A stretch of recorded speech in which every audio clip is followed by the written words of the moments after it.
సర్వమంగళమాంగళ్య శివే సర్వార్థ సాధకే శరణ్యే త్రయంబకే గౌరీ నారాయణి నమస్తుతే.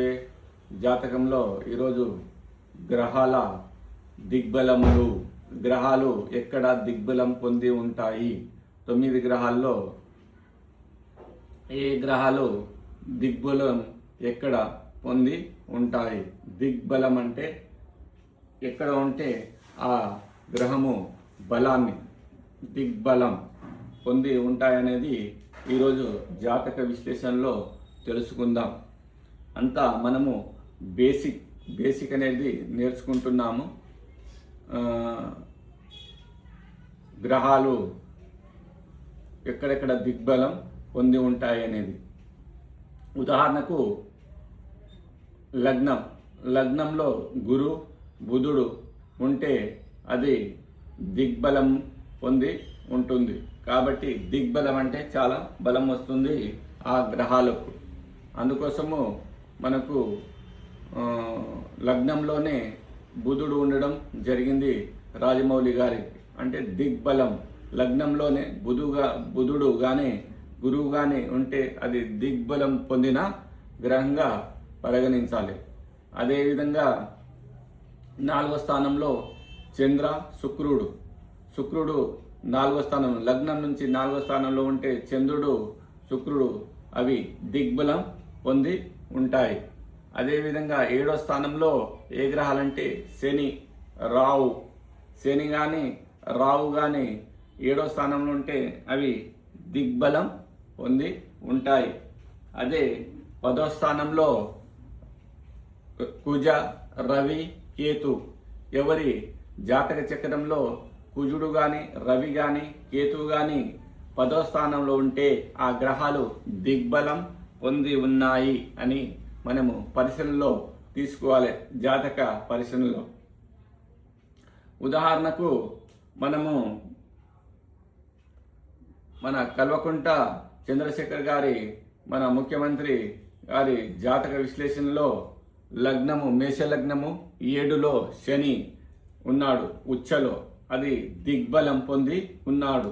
కాబట్టి మనకు పర్సెంటేజ్ ఉచ్చలో ఉంటే 20%, దిగ్బలం పొందితే 20% మనము చూసుకోవాలి. అంటే మనము జాతక పరిశీలనలో దిగ్బలం పొందింది అది డిగ్రీల్లో 20%, అవన్నీ పరిశీలన చేసి ఎంత పర్సెంట్ ఫలితాన్ని ఇస్తుంది ఈ గ్రహం అనేది మనం జాతక విశ్లేషణలో చూడాలి.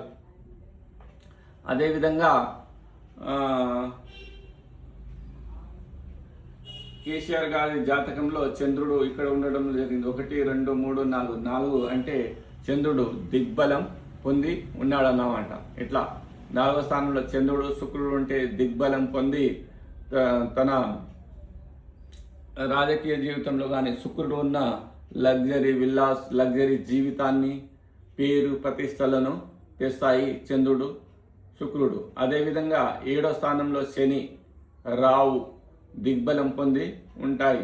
అంటే ఇవి వివాహానికి కొన్ని ఆటంకాలు వచ్చినా ఇవి రాజకీయ రంగంలో కానీ పారిశ్రామిక రంగంలో కానీ చాలా డెవలప్ చేయడానికి తోడ్పడతాయి ఈ 7వ స్థానంలో శని రావు ఉంటే. అదేవిధంగా 10వ స్థానంలో కుజ రవి కేతు 10వ స్థానంలో ఉన్న 10వ స్థానాన్ని చూస్తున్న 10వ స్థానంలో ఉంటే అవి దిగ్బలం పొంది ఉంటాయి. కుజహత్ కేతు 10వ స్థానంలో ఉంటే చాలా మంచిగా చేస్తాడు. కాబట్టి ఇప్పుడు కర్కాటక లగ్నానికి రవి 10వ స్థానంలో అక్కడ ఉచ్చం పొందుతాడు, దిగ్బలం పొందుతాడు. అంటే 2 ఫలితాలు వస్తాయి.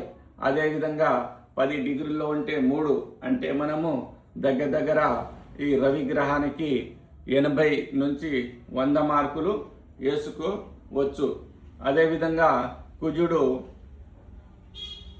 సింహరాశిలో ఉంటే పరివర్తన చెందినాయి అంటే 100కి 100 మార్కులు వేసుకోవచ్చు రవికి.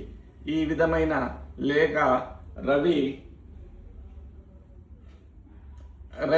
గ్రహము మకర రాశిలో ఉంటే అది ఉచ్చస్థానం పొందుతుంది.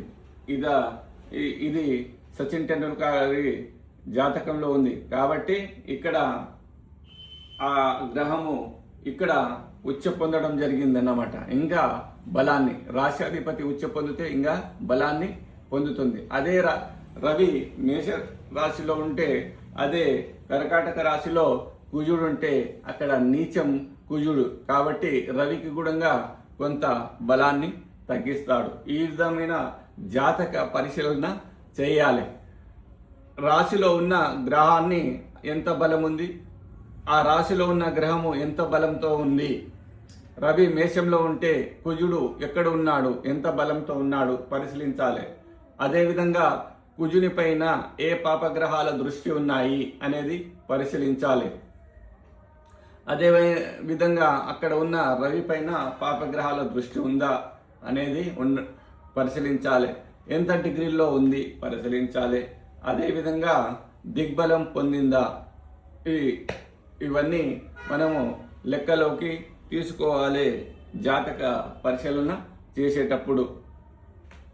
కుజుడు 10లో ఉంటే చాలా ఎన్ని పోటీ పరీక్షలు అంటే 10 అంటే మనము పనిచేసే వృత్తి స్థానం కాబట్టి ఏ పని చేసినా అతడు అందరికన్నా ముందు ఉంటాడు, ఫస్ట్ వస్తాడు. కాబట్టి కుజుడు, రవి, కేతు ఉంటే చాలా 10వ స్థానంలో దిగ్బలం పొందిన గ్రహాలు. ఇలా మనము జాతక పరిశీలన చేయవలసి ఉంటుంది. కాబట్టి జాతకంలో గ్రహ దిగ్బలములు కూడా తెలుసుకోవాలి. లగ్నంలో గురువు దిగ్బలం పొంది ఉంటాడు. ఒకసారి శ్రీరామచంద్రుని జాతకం చూసినప్పుడు లగ్నంలోనే గురువు ఉంటాడు. అదేవిధంగా మన సీనియర్ ఎన్టీ రామారావు గారి తుల లగ్నం గురువు లగ్నంలోనే ఉన్నాడు. అది చంద్రునితో పాటు గజకేశరి యోగంతో. ఇలా మనము పరిశీలించేటప్పుడు గురు లగ్నంలో ఉన్నాడా, బుధుడు లగ్నంలో ఉన్నాడా, 4వ స్థానంలో ఏ గ్రహం దిగ్బలం పొంది ఉంది అనేది పరిశీలించి చూడాలి. ఆ వ్యక్తికి లగ్నంలోనే బుధుడు కానీ గురువు ఉంటే అది చాలా దిగ్బలం పొంది ఉంటాదని తెలుసుకోవాలి. అదే విధంగా మిత్ర రాశుల్లో ఉందా, శత్రు రాశుల్లో ఉంది, అది కూడా పరిశీలన చేయాలి. అది నీచంలో ఉందా, ఉచ్చలో ఉందా అనేది కూడా పరిశీలనలోకి తీసుకోవడం చేయాలి. 4లో ఒకసారి చంద్రుడు, శుక్రుడు ధనుసు లగ్నానికి మీనము 4వ రాశి అవుతుంది. అక్కడ శుక్రుడు ఉచ్చ పొందుతాడు. ఎవరైనా జాతకం ఉంటే జాతక పరిశీలన చేసేటప్పుడు ధనుసు లగ్నానికి 4లో శుక్రుడు ఉంటే లగ్జరీ కార్లు, లగ్జరీ విలాస వస్తువులు, ఈ విధమైన భోగ విలాసాలను అనుభవిస్తారు. అదేవిధంగా మేషలగ్న జాతకులకు కుజుడు 10వ స్థానంలో ఉంటే అక్కడ ఉచ్చ పొంది దిగ్బలం పొంది ఉంటాడు. కాబట్టి మనము జాతక పరిశీలన మన రేవంత్ రెడ్డి గారి జాతకంలో కూడా మేష లగ్నం, అదేవిధంగా లగ్నంలో శని, 10వ స్థానంలో కుజుడు ఉండడం జరిగింది. నీచభంగ రాజయోగము. ఏదైనా రాశ్యాధిపతి నీచంలో ఉంటే ఆ రాశ్యాధిపతి ఉచ్చ పొందితే దాన్ని నీచభంగ రాజయోగం అంటారు. ఇలా అన్ని జాతక పరిశీలన చేయాలి. ఈ విధమైన జాతక పరిశీలన చేసి మనము జాతకాలను విపులంగా చెప్పడం జరుగుతుంది. ఈరోజు గ్రహాల దిగ్బలం ఎక్కడ ఉంటుంది, ఏ స్థానంలో ఉంటుంది అనేది మనము 9 గ్రహాల గురించి తెలుసుకుందాం.